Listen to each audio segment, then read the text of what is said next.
Hello, everyone, and welcome to episode 44 of Huell's Gold. This is Alan. And I'm Chris. I can't believe 44, man. I know. That's as old as my mom was when she realized that I was going to be a big disappointment. Oh, I thought when she was pregnant with you. Set you up for that one. No. God, how old was I when my mom was 44? I don't want to age her. I was 42. I don't know. I can't do the math for that. Speaking of, though, I wanted to give a little shout out because, well, I guess I'll give you a glimpse into how we do this show. Contrary to popular belief, me and Alan don't live together or hang out every single day. We have our own lives and do our own thing, specifically prepare for the show. I prepare on my lunch breaks at work. And I left my notes for this episode at work, and my mom had to, I work for my family's company, sorry. She took a picture of it and texted it to me because I left it at work. So this episode wouldn't be possible without her. In more ways than one. Well, thanks, Mom. Yeah, I guess. Picture's a little blurry, but whatever. She doesn't listen, so. Anyway, what's this episode all about this week? State parks. Yeah. Well, 2 state parks. Yes. Because there's a bunch of them. Just a little bit, yeah. Just a lot of it. Huell doesn't start off in a state park, though. The cold open, did you get the impression that maybe they Totally forgot to do it? Yeah, or like didn't know what to do to begin with, so just like, Louie, just pull over. He's like, well, Huell, you can just put on your real fancy denim jacket. And it's all good because it's blue and your denim jeans are black, so you're not going to have that weird awkwardness where the blue doesn't match. You're good. You look great, Huell. Let's do it. All right, and he pulls over, and that's what they did. They pulled over on the side of the road between Barstow and Needles and did it in the gravel next to the road. And it looks like they certainly didn't plan because Huell just straight up leaves the car door open. Yeah, for sure. And once you play it, it could just be me and the perspective, but it looks like that red car that passes is going like 100 miles an hour. Yeah. Just so fast. I could be wrong, though. But the one with the trailer? Or the one before? No, there's another. I think it's a bigger, maybe it is a truck and a red car next to it. But anyway, yeah, towards the end of the first segment. I mean, they all look like they're... Oh, there it went. Yeah. That's too fast. Either way, Huell is going to just slam us right into it. We're out in the desert again like we were last week. And we're also recycling the theme again this week. What do we got? Well, it's the theme that we just had 2 weeks ago for the California Companies episode where they're slamming down the highway in the back of a Studebaker with no seatbelts on. Ah, yes. So they obviously really risked life and limb for that theme, so they're getting the most out of it. That's what you heard earlier. Banjo theme. It was weird that they only played 15 seconds of it this time. So if you were hoping for that, go back 2 weeks ago because we played the whole thing. But we need to get to this first park, so please tell us all about it, Huell. Now, I love the desert, but after a while I did start looking at my watch because we'd been driving a long time and hadn't passed a single town. We hadn't even seen a house or any kind of a building. Then suddenly we came upon the turnoff, but even at that point we still had quite a ways to go. Our destination, Providence Mountain State Recreation Area, a 5,900-acre reserve on the eastern slope of the Providence Mountains. We were there to visit Mitchell Caverns, which have quite a rich and colorful history.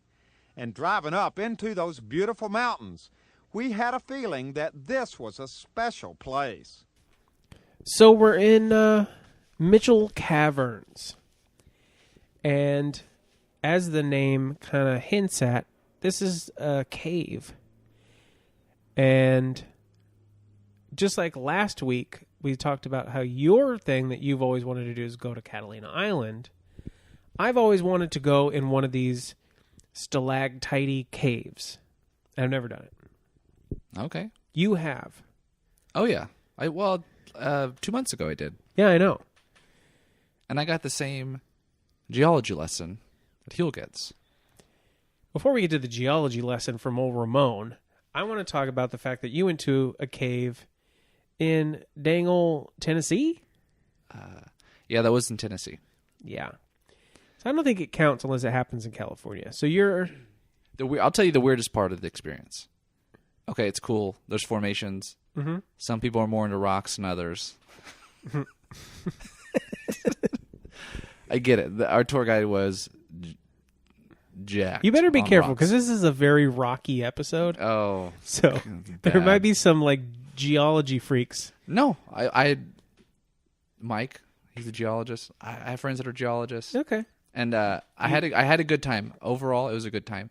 The weirdest part, this eclipsed everything else, though. Mm-hmm. Because it's almost like sensory overload when you're in there. And Yeah, then... You told me about this. And then there's sensory deprivation. Mm-hmm. Because the guide, which I thought was the coolest part, this was the experiment, is he just shuts off the light. And you could almost feel the weight of the darkness. Yeah. Because you can't orient yourself. Mm-hmm. You can't hear anything. It's pitch black. And then he had us turn around a few times.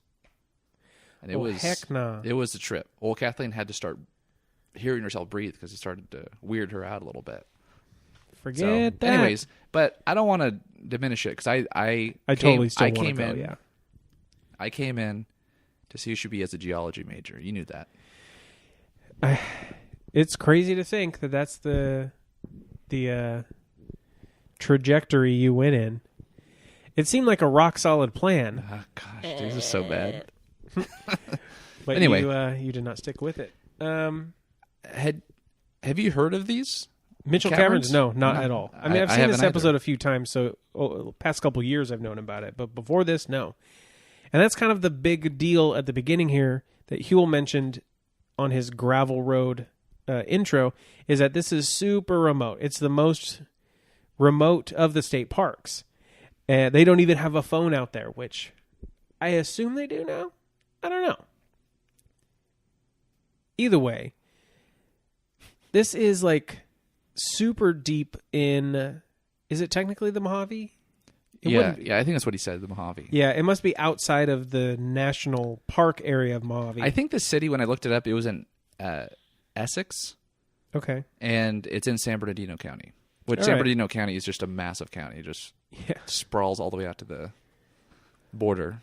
But once we get up to, I guess, the parking lot area, where we're met by our whole cohort of people, which we're going to hear from all of them in a bit, but my favorite is Ramon. Oh, dude, by far.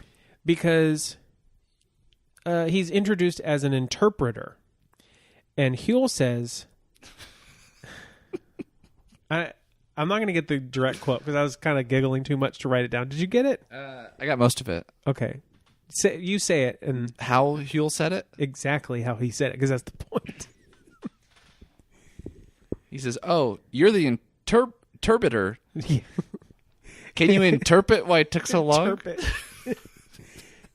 I spelled it as INTERPET, like inside of a pet. Interpet. No, I did INTERPIT. Interpret. Why Oh, it took so man. long for us to get out here. Yeah. Is what Huell says.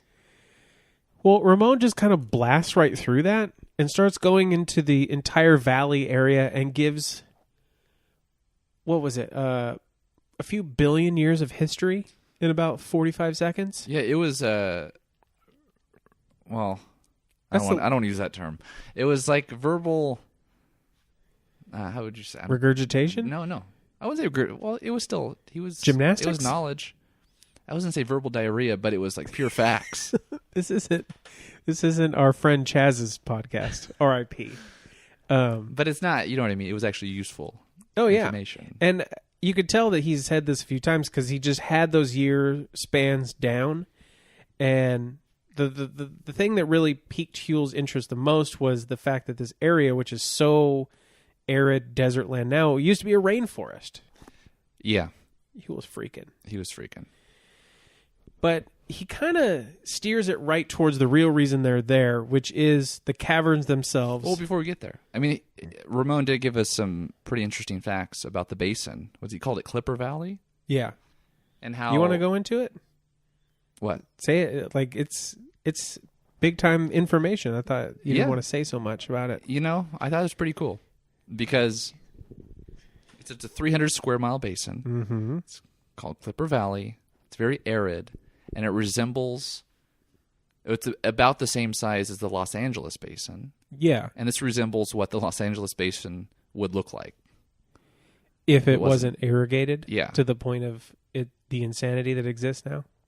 Well, that's a normative statement there, but I mean, it's insane that us as humans have been able to do it. oh yeah, Whether it's right or wrong is not for me to judge, but we can thank old William Mulholland for that.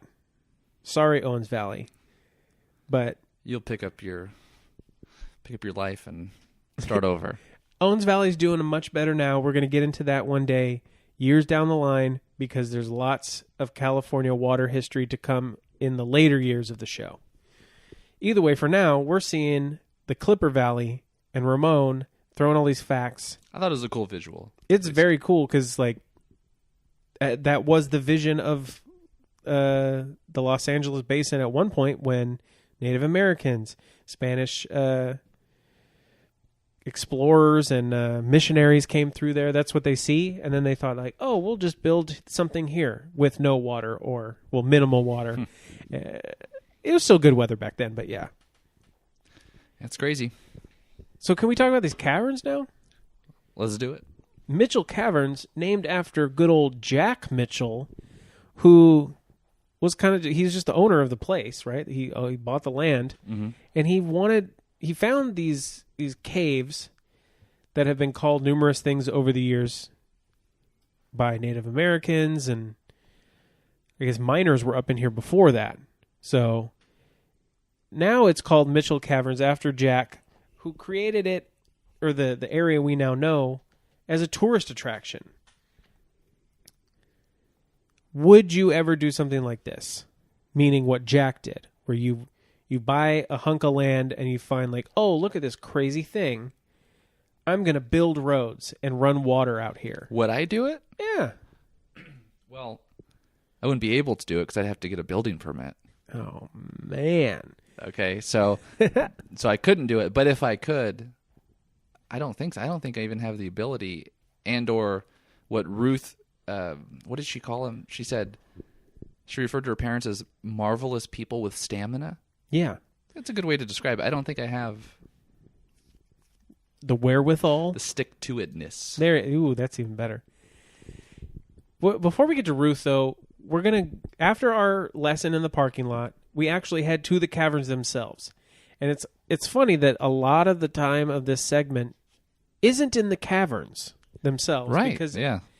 They're all lit up and everything, and it looks really cool, but I guess it just didn't translate all that great to the camera. So it seems like they...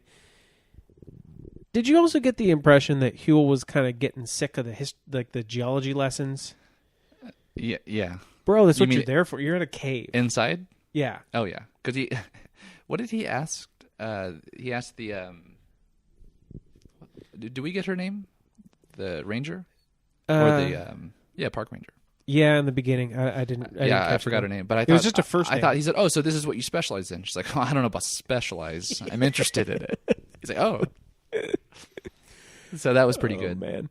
But they go through this is one of the jokes we actually had with our guide, because we went at such a weird time. So this is going back to the Tennessee trip or the tour, is you usually go with like 15 people. Mm-hmm.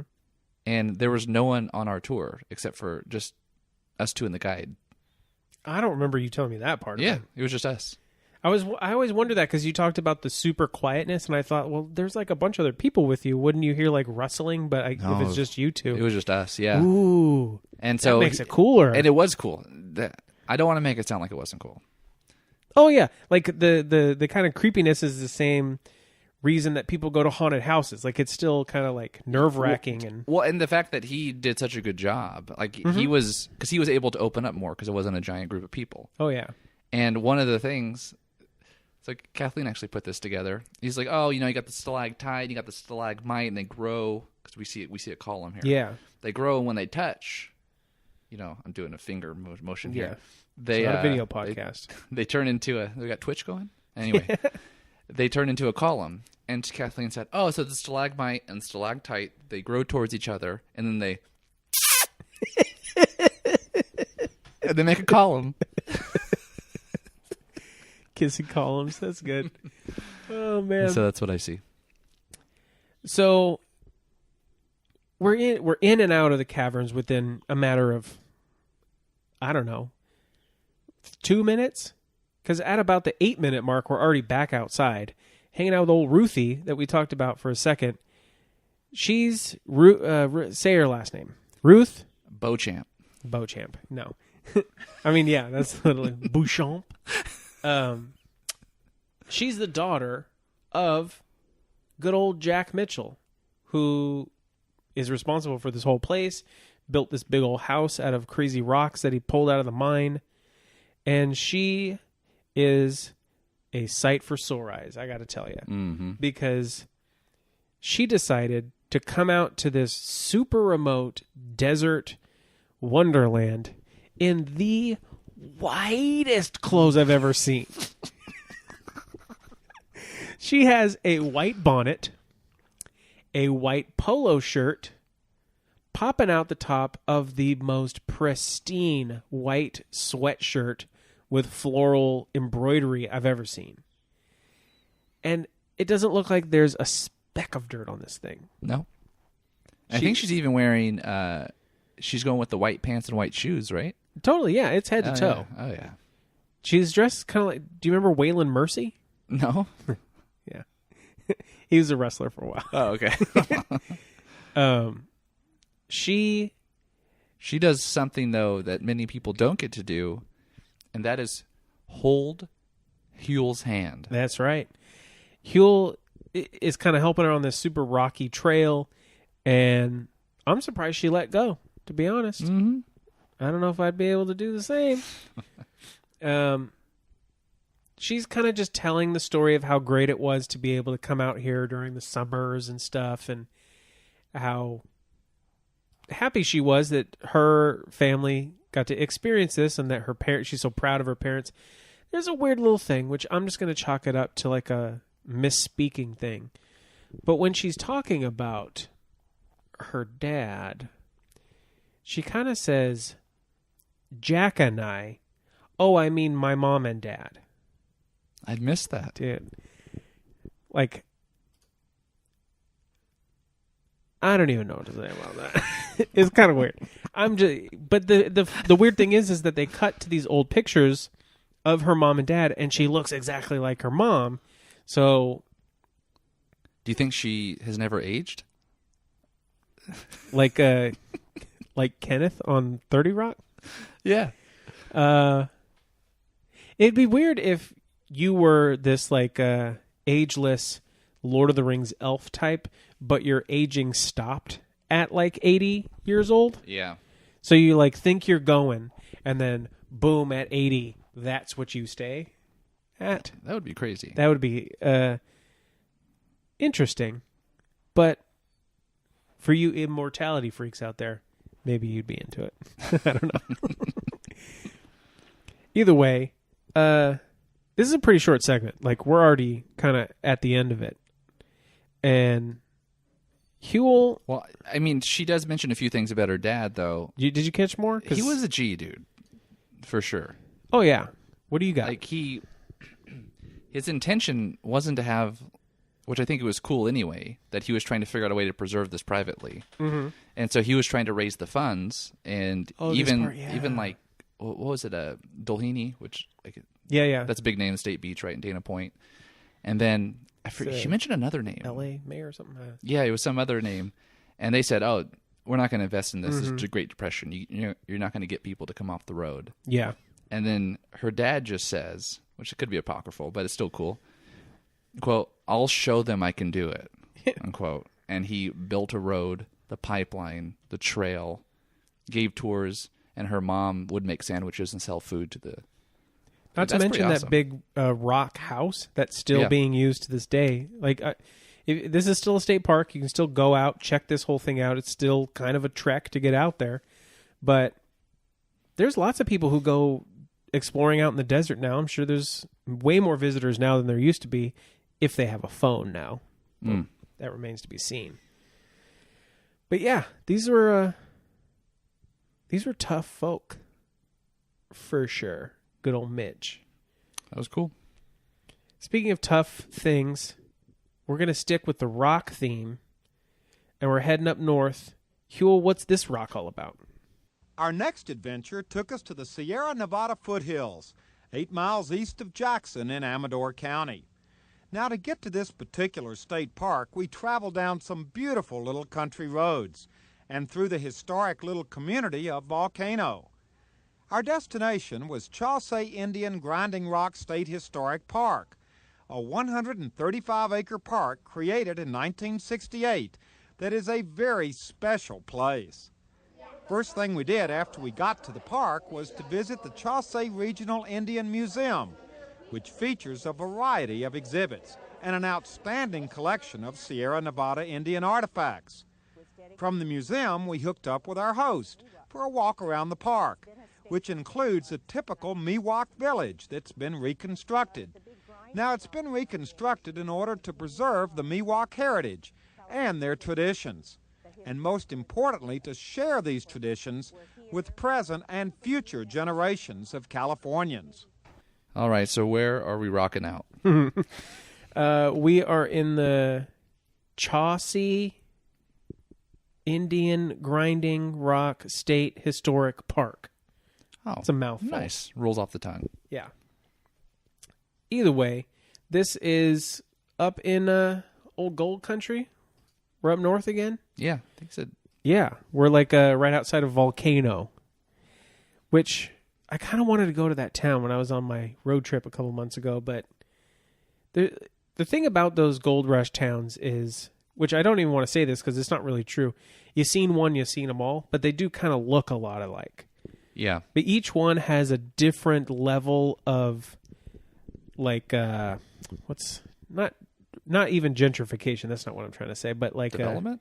Yeah, just like kind of like a cutesifying of their downtowns, where there's like interesting. Oh, you're not talking about ghosts. You're actually talking about towns that were preserved. Okay. Still towns that have existed, but some of them try and remain more authentic, I guess, and others just straight up are just down with like, artisan cheese shops, come on in, like that kind of thing. Mm-hmm. Which I'm down with both. Like, I'm glad that there's fancy cheese stores and also like a place where the horseshoes were made at the same place. Yeah.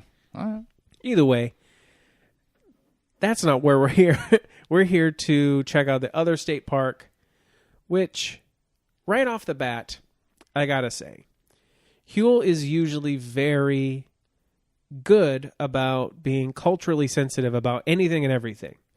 He is a pretty PC guy, just naturally. He doesn't just blurt stupid things out, ever, unless they're always editing them out. That'd be interesting to, if we ever got a chance to interview Louis. Like, hey, was Huell just like running off? Did he ever say some stuff that you just, we got to cut that. Yeah. I doubt it. But either way, Huell comes right off and he says like, oh, I almost called these teepees. And what was the guide's name? I missed her name. It's Rita Nunez. Yes. She's like, oh, no, that's not a teepee. This is it's a umaka. Umaka. And to be fair, they are kind of, that cylindrical shape. It's just a different material. Yeah. But either way, we get up to them. They're all made of cedar bark. And it's funny because I caught it the first time that our tour guide said these are cedar bark. They're made of cedar bark. Huell obviously didn't because they had to repeat it to him, I think, 4 times. And there's one time he knocks on it, too. Of course. What is it? Yeah. But we're not alone. It's not just Huell and Rita. We're also with Marcus Peters, who they don't really say what he does per se. He's just kind of hanging out there. But he seems to be a part of the Miwok tribe, I'm assuming, which is where we are geographically. But the one thing I got to say about old Marcus is that homie's got the best bum equipment sweatshirt on. Oh, yeah. I'm looking at it right now. And I have a little story, a little aside about the clothing company that was and actually still is called Bum Equipment. Because it did go out of business for a while, which I didn't know about. I did my research. I don't have to cut away. Bum Equipment went out of business in 1996, but then was revived a few years later and is still going today. It's even considered a top women's clothing brand as recent as 2012. Not so much in the States, though. That's why we don't see it so much. My story is when it was kind of popular, I would say around 1993. I was in 3rd grade, and I went to summer school because my mom was a workaholic and didn't want me to be home. So I was at summer school all summer. During that time, we played soccer every single minute that we could, which is amazing because I wouldn't want to play soccer in the summer here in Bakersfield for 2 seconds. But I did it every minute. And there was a girl wearing a Bum Equipment shirt. I don't even know what this is, but okay. You don't remember? No, I'll have to look it up after. No. You're younger than me, I guess. Well, 96. How old were you then? 9, 8? Yeah. Too young, bro. Either way, the shirt was odd because it, like, the back part of it almost like came down as a flap, where it looked like a butt flap patch that like punks wear, but it was connected to the shirt. Okay, and it just said "bum" across the butt region of the shirt. So I called her Bum Butt. That's like a solid 3rd grader stupid thing to say. Yeah, super big trouble. You got big trouble? Big trouble, yeah. Got sent to the principal, called the mom. I'm crying in the principal's office. And I had a deal with my mom at the time because I guess I was a little bit of a troublemaker. If I didn't get sent to the principal's office in a week's span, 1 week, we would get to go to Sizzler for dinner, which was my favorite place to go. What did you eat at Sizzler? Like, I don't know, all that I could. I don't know why. I really don't know why, because I don't even remember going to Sizzler as a kid. But I'll tell you something. That was a really safe bet to make on my mom's part, because you know how many times we went? 0 times. 0 times? Sizzler was always, because the East Side Sizzler. Yeah. Yeah, we would go there, and there was a time, this is a quick story, that it's for my mom's birthday. We went. They brought out her steak. It was cold. Mm-hmm. My mom wasn't going to say anything, so I said something like, hey, the steak's cold. Could you just, whatever you need to do to make it not cold. Just microwave it. Even if you do that, fine. Yeah. And the lady goes back. We see her face, because you can see the grill behind the oven thing. She puts it on there, and I see her just looking around. Oh, no. And then she brings it back out, and it's still cold.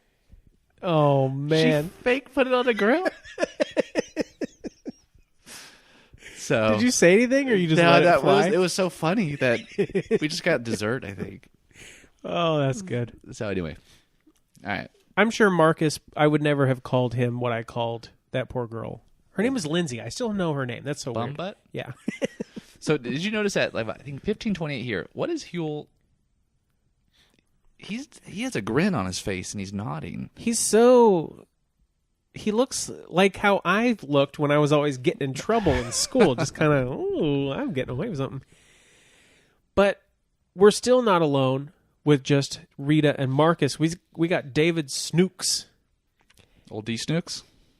How did you... I described him... Wait, which one is... David's in the green shirt? Yeah. Okay. David has the deepest, velvetiest voice. You got to... It's smooth. I don't have any clips of him because I really want you to go watch this episode just so you can listen to old Davy boy and hear this velvet fog that's coming out of his mouth. Velvet fog? That's Mel Torme, but I like it. that's beside the point. We're still not done with our guests. This is a guest-heavy segment here because who do we got? The Guadalupe family, who's taken us. It was Wallaloopi. That's not it, right? Yeah, it's Alvin, Walloupe. I watched the credits, the subtitles because I couldn't figure out what he was saying. Speaking of subtitles, someone on Twitter mentioned that their first job was as the subtitle writer for Huell Hazard Productions. What? I DM'd. I haven't got an answer back. Bro, if you hear it, please talk to us. We want to hear what it was like in those offices. That is awesome, though. Yeah. Another thing, which is even crazier, was I threw out the happy birthday Huell stuff a couple weeks back, and on one of them that I retweeted or like resent on Facebook, someone said, "Oh, miss you, Uncle Huell." What? I said, I need to "What, check into that." Uncle?" No response yet. So we're trying for the Huell heads out there. We're trying to get the deep dirt. We want to know. Yeah. Either way, how do you say it? Wallaloope? Yeah, I think it was an E. It's like an E sound at the end. Wallaloopi. Wallaloope. Alvin and his wife, grandson, they go in the roundhouse. It's a really quick segment. They really just kind of... Marcus talks about how he still goes in there and prays. It's a very spiritual place. Can I just say something? What do you got? Do you think Rita... How do I say this? Do you think she really wants to be a Chaucer Indian? Yeah. Rita is definitely...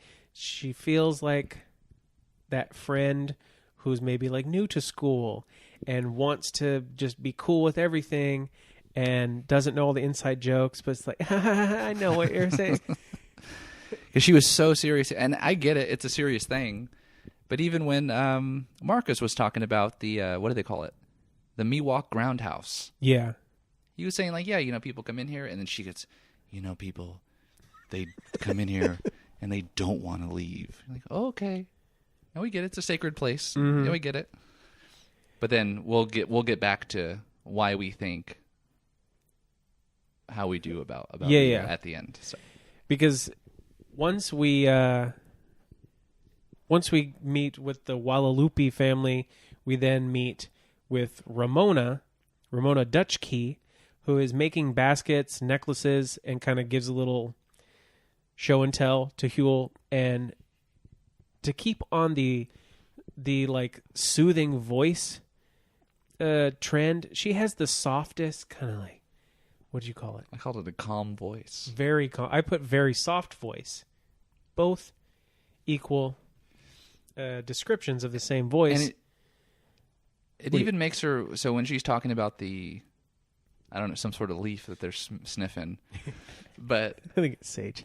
Is it sage? I think so. Okay, it's sage. And it's like wrapped up sage. Yeah. And he says, "Oh, medicine.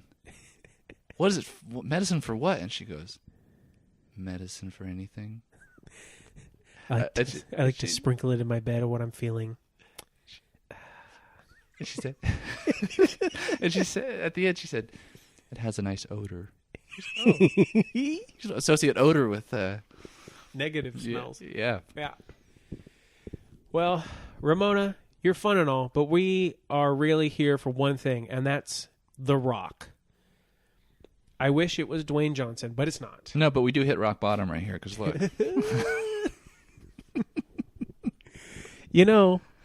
If maybe they had thrown some of that sage into the grinding holes, they could have smelled what The Rock was cooking. Oh, that was a good one.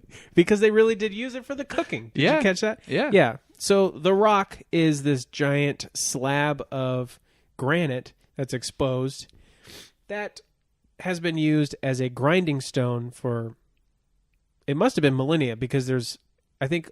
Looks like the face of an asteroid. Yeah.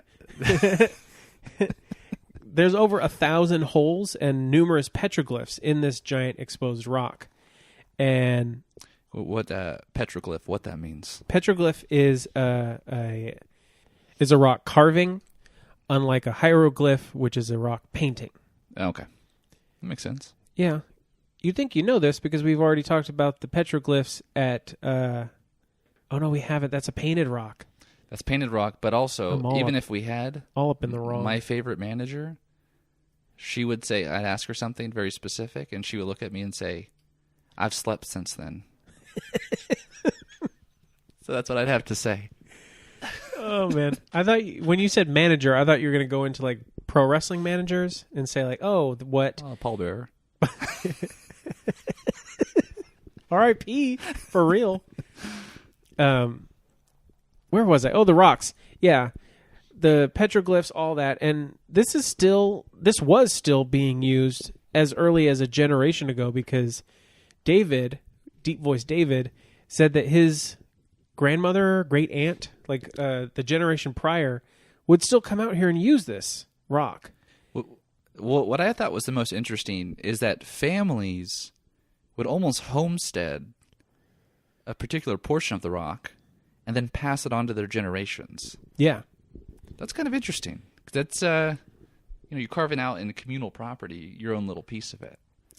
Yeah, because so much is made of the fact that Native Americans didn't consider land ownership as a concept, which isn't exactly true. Yeah. Just not in the same kind of westernized way that we do now. Well, actually, at least I don't know about the Western Native Americans, but when colonial were buying and selling land, the Native Americans back east, I don't know the specifics, but they actually conceived of property rights as bundles and not as, the minerals are on the land and I have to buy all these together. They conceived of mineral rights, water rights. Look at that. Property. It was way more advanced. Oh, man. It took us forever. I know, right? Well, anyway. Yeah.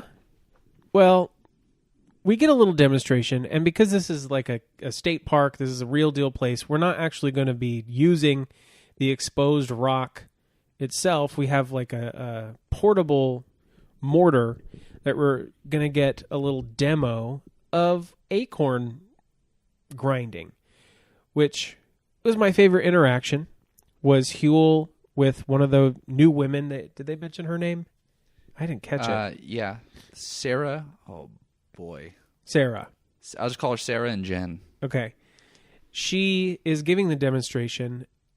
Looks like maybe she hasn't done this in a while because she didn't look very happy to do it. Right. And Huell says like, "Oh, this is more like pounding, not grinding." She's like, yeah, pounding. Which is kind of funny on its own. But then Huell says, "Is there a specific technique to doing this?" No. Cut. Okay. No. Cut. That's it. That's awesome. And then they kind of show the different, almost like a cooking show style, where there's like the different processes. Yeah. The cooking, like at this point, cooking at that point, and then they get down to the acorn soup, and then the acorn biscuit, which is what's actually eaten. And this is where Rita shines. Big time. Is Huell goes around, and they said, it's an acquired taste. Yes. And so Huell says, okay, do you like it? And I think, was it Sarah? Yeah, Sarah says, yeah, I like it. Mm-hmm. And then he goes to, I think her name's Jen. Oh, it's an acquired taste. Yeah. He talks to Marcus and David, and Marcus does not like it. Yeah. This just shows. He even backs away. He doesn't even want to He's like, near no, it. it's just I don't like it. And then Rita says, oh, I love it. Yeah.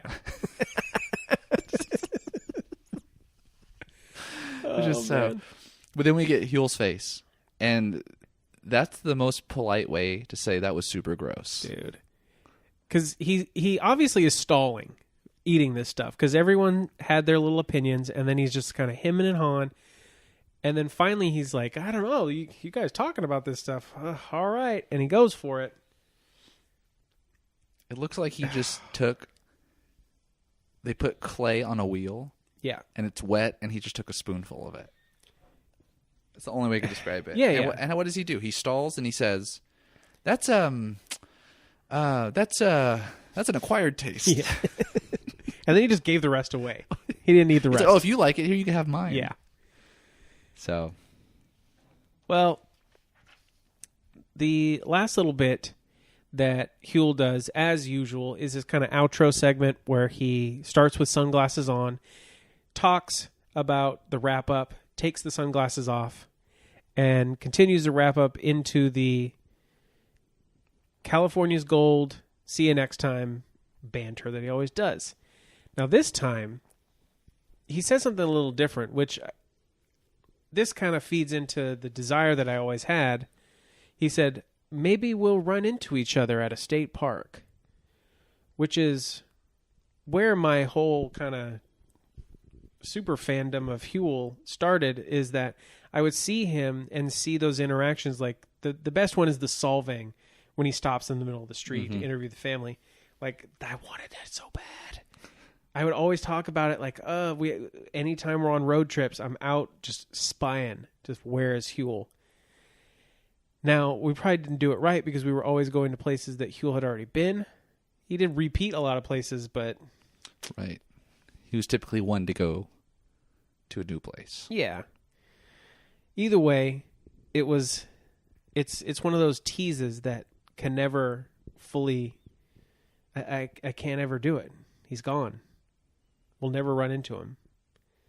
The best I could get is if his niece, who apparently is commenting on Facebook posts but not messaging me back, we could talk about old Unky Huell, get some insider info. Give me the scoop is what I'm trying to say. Well, that's a light way to end it. Right? Speaking of light, the ending of this, like the very last bit, our outro, is anything but, because there is no ending theme in this episode. And I'm just going to play what ends this episode, because that's the way he would have wanted it, I think. Yeah. Which is a little talk about the annoying sound of the banging, and then an example of the banging. So that's what you're going to get, just the way Huell wanted it. Anyway, where are we going next week? All right, so we're going to Daffodil Hill in Gold Country. Yeah. Then we're going to go to, I keep seeing redonkulous fields at Carlsbad Ranch.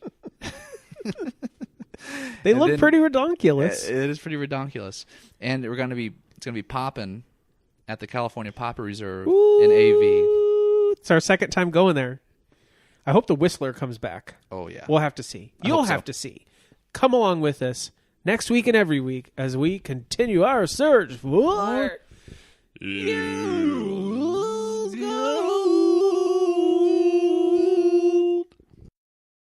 Would there have been, on a typical day, standing out here, would there have been a sound associated with being here? Maybe singing. In the old days, just like when you're working in the kitchen these days, if you feel good, you might sing a song. And what about just the sound of the pounding? The pounding. Mm-hmm.